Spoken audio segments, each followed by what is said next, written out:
Kisah Muslim, kisah penggugah jiwa. Tewasnya musuh Islam, Umayyah bin Khalaf. Pada perang Badar, Allah Subhanahu wa Ta'ala telah memuliakan Bilal bin Rabah radhiyallahu anhu dan orang-orang yang dianiaya oleh Umayyah bin Khalaf. Maha benar Allah tatkala berfirman, "Dan kami hendak memberi karunia kepada orang-orang yang tertindas di bumi Mesir itu, dan hendak menjadikan mereka pemimpin, dan menjadikan mereka orang-orang yang mewarisi bumi." Quran Surat Al-Qasas ayat 5. Adapun Umayyah bin Khalaf, kesudahannya adalah akhir kehidupan paling buruk dan paling mengerikan. Rasulullah Sallallahu Alaihi Wasallam memerintahkan untuk melemparkan bangkai kaum musyrikin ke dalam sumur Badr. Hanya saja, Umayyah adalah orang yang gemuk. Dia membengkak seketika itu juga. Tatkala akan diceburkan ke sumur, dagingnya mengelupas. Maka Rasulullah Sallallahu Alaihi Wasallam menyatakan, "Biarkanlah dia." Lantas mereka membiarkannya di tempatnya dan menimbuninya dengan tanah hingga terpendam. Rasulullah Sallallahu Alaihi Wasallam melaknat mereka saat berdiri sambil menyebut nama-nama mereka seraya berkata, "Apakah kalian telah mendapati apa yang dijanjikan oleh Rabb kalian?" Sungguh indah apa yang diungkapkan penyair Rasulullah Sallallahu Alaihi Wasallam, yaitu Hasan bin Thabit dalam menggambarkan orang-orang yang dimasukkan ke sumur. Dia berkata dari sebuah syair yang panjang, kami pilih darinya bait-bait berikut. Rasulullah memanggil mereka ketika kami melempar bangkai mereka secara bersama-sama ke dalam sumur. Bukankah kalian mendapati perkataanku benar dan siksa Allah menyentuh sampai ke hati? Mereka bisu. Seandainya mereka berucap, niscaya akan mengatakan, engkau benar dan engkau pemilik ide yang jitu. Orang kufar Quraisy kembali ke Mekah dalam keadaan murung penuh dengan kesusahan serta kekalahan yang telak. Yang pertama kali tiba dengan membawa kekalahan kaum musyrikin dan bencana mereka adalah Al-Husayman bin Abdullah Al-Khuzai. Dialah yang menyesali terbunuhnya orang-orang terhormat Quraisy seraya berkata, Utbah telah terbunuh, demikian pula Syaibah, Abu Jahal, dan Umayyah. Kemudian dia menyebut-nyebut para petinggi itu. Sofwan bin Umayyah bin Khalaf berkata, sedang dia duduk dalam kamar bersama sekelompok orang dari Quraisy. Demi Allah, orang ini tidak berakal, hatinya telah terbang. Tanyakanlah kepadanya tentang aku. Sesungguhnya aku mengira dia akan menyebutku. Sebagian mereka berkata kepada Al-Husayman, apakah engkau mengetahui berita tentang Sofwan bin Umayyah dan apa yang dilakukannya? Dia menjawab, ya, dia sedang duduk di kamar. Sungguh, aku telah melihat bagaimana ayahnya, Umayyah bin Khalaf, dan saudaranya saat keduanya dibunuh. Demikianlah Allah telah menghinakan Umayyah. Kabar kematiannya telah sampai kepada keluarganya. Dia adalah orang yang hina saat hidup dan ketika mati. Al-Halabi rahimahullah menyebutkan dalam buku sejarahnya, telah sampai penghinaan ucapan laknat kepada Umayyah bin Khalaf melalui lisan Rasulullah Sallallahu Alaihi Wasallam setelah hijrah ke Madinah. Karena Umayyah merupakan penyebab gangguan Rasul tercinta dan para sahabatnya yang mulia, yaitu orang-orang yang tertimpa sakit dan demam di awal hijrah mereka.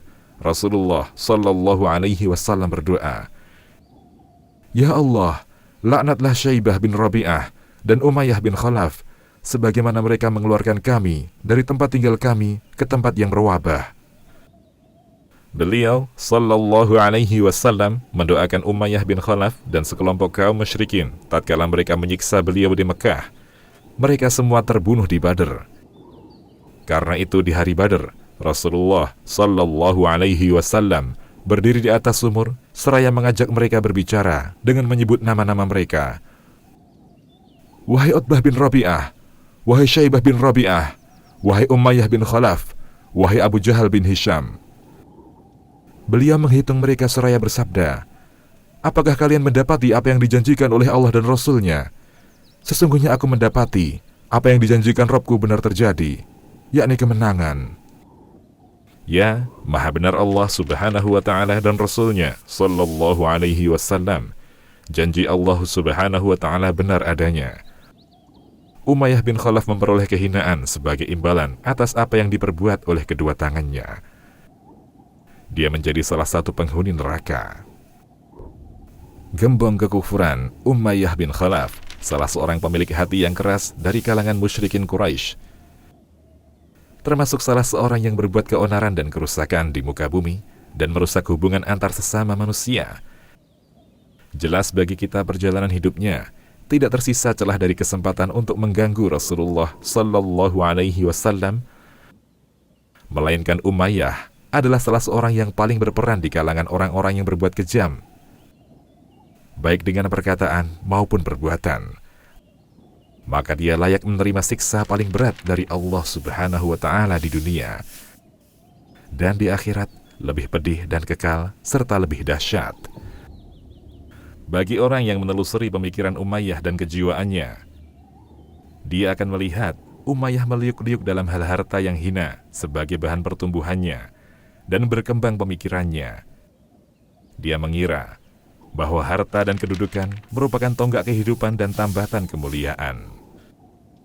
Ibnu Abbas radhiyallahu anhu menyebutkan bahwa Umayyah bin Khalaf al-Jumahi mengajak Nabi Sallallahu Alaihi Wasallam kepada perkara yang dibencinya, menjauhkan diri dari orang-orang miskin dan mendekati para pembesar Mekah. Maka Allah Subhanahu wa Ta'ala menurunkan firman-Nya, "Dan janganlah kamu mengikuti orang yang hatinya telah kami lalaikan dari mengingati kami." Quran Surat Al-Kahfi ayat 28. Maksudnya, kami tutup hatinya dari menerima tauhid serta menuruti hawa nafsunya. Quran Surat Al-Kahfi ayat 28. Maksudnya syirik. Allah Subhanahu wa Ta'ala telah menurunkan sejumlah ayat yang mulia berkenaan dengan Umayyah, memperingatkan sifatnya yang tercela, mengancamnya dengan neraka, alangkah buruknya neraka sebagai tempat kembali. Kemudian menyebut sebagian sifat yang menjadikannya termasuk penghuni neraka. Di dalam surat Al-Lail, firman Allah Subhanahu wa Ta'ala, "Maka ketika kami memperingatkan kamu dengan neraka yang menyala-nyala, tidak ada yang masuk ke dalamnya kecuali orang yang paling celaka, yang mendustakan kebenaran dan berpaling dari iman." Quran Surat Al-Lail ayat 14 hingga 16. Allah Subhanahu wa Ta'ala menyifati Umayyah bahwa dia orang yang paling melarat karena dia mendustakan Al-Quran dan berpaling dari ketaatan terhadapnya, sebagaimana dia mendustakan Nabi Muhammad Sallallahu Alaihi Wasallam dan berpaling dari keimanan kepadanya, bahkan menghalanginya dan mengganggu orang yang beriman. Allah Subhanahu wa Ta'ala menyifatinya orang yang paling celaka, mengkhususkan baginya siksa yang menyala-nyala dan api neraka paling panas. Ibnu Abbas radhiyallahu anhu berkata tatkala menafsirkan firman Allah Subhanahu wa Ta'ala, "Tidak ada yang masuk ke dalamnya kecuali orang yang paling celaka." Orang yang paling celaka adalah Umayyah bin Khalaf dan yang semisalnya dari orang-orang yang mendustakan Muhammad Sallallahu Alaihi Wasallam dan para nabi sebelumnya. Di tempat lain dalam Al-Quranul Karim, Allah Subhanahu wa Ta'ala mengisyaratkan sifat tercela lainnya yang ada pada Umayyah. Semuanya menunjukkan keburukannya dan sifat pengecut serta kesewenang-wenangannya. Dia tukang mengumpat, memfitnah, dan mencela. Allah Subhanahu wa Ta'ala menurunkan surat Al-Humazah yang menjanjikan baginya api neraka yang menyala-nyala. Kecelakaanlah bagi setiap pengumpat lagi pencela yang mengumpulkan harta dan menghitung-hitung. Dia mengira bahwa hartanya itu dapat mengekalkannya, sekali-kali tidak. Sesungguhnya dia benar-benar akan dilemparkan ke dalam hutamah. Dan tahukah kamu apa hutamah itu?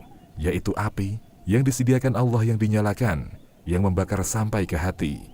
Sesungguhnya api itu ditutup rapat atas mereka, sedang mereka itu diikat pada tiang-tiang yang panjang. Quran Surat Al-Humazah ayat 1 hingga 9. Sekumpulan ulama tafsir dan para penulis sejarah menyebutkan, surat ini turun berkenaan dengan Umayyah bin Khalaf. Ibnu Abi Hatim meriwayatkan dari Utsman dan Ibnu Umar, keduanya berkata mengenai ayat ini, "Kecelakaanlah bagi setiap pengumpat lagi pencela." Kami senantiasa mendengar bahwa ayat ini turun karena Umayyah bin Khalaf. Ibnu Ishaq rahimahullah berkata, Umayyah bin Khalaf apabila dia melihat Rasulullah Sallallahu Alaihi Wasallam, maka dia mengumpat dan mencelanya. Mengenai makna al-humazah dan al-lumazah, terdapat banyak pendapat. Al-humazah adalah orang yang suka mencari aib, orang yang suka mencari celah manusia, dan menghina di depan yang bersangkutan.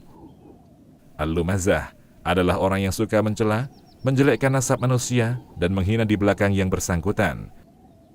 Sebagian besar para tabi'in serta fuqaha di kalangan mereka, seperti Al-Hasan Al-Basri, Mujahid bin Jubair atau Jabir, dan Atha bin Abi Rabah rahimahullah berkata, Al-humazah adalah yang mencela, menuduh seseorang di depan orangnya. Al-lumazah adalah yang mencela seseorang saat dia tidak ada, yakni menggunjing. Inilah sifat tercela yang ada pada diri Umayyah bin Khalaf. Selain mencela dan mengumpat Rasulullah sallallahu alaihi wasallam, dia pun mencerca manusia dan mencari aib mereka saat berhadapan maupun tatkala berjauhan.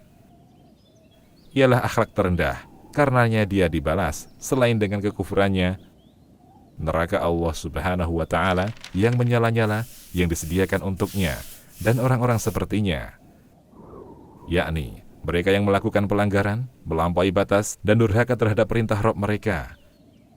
Dan tidaklah Allah Subhanahu wa taala menzalimi seorang pun. Demikian, wallahu a'lam.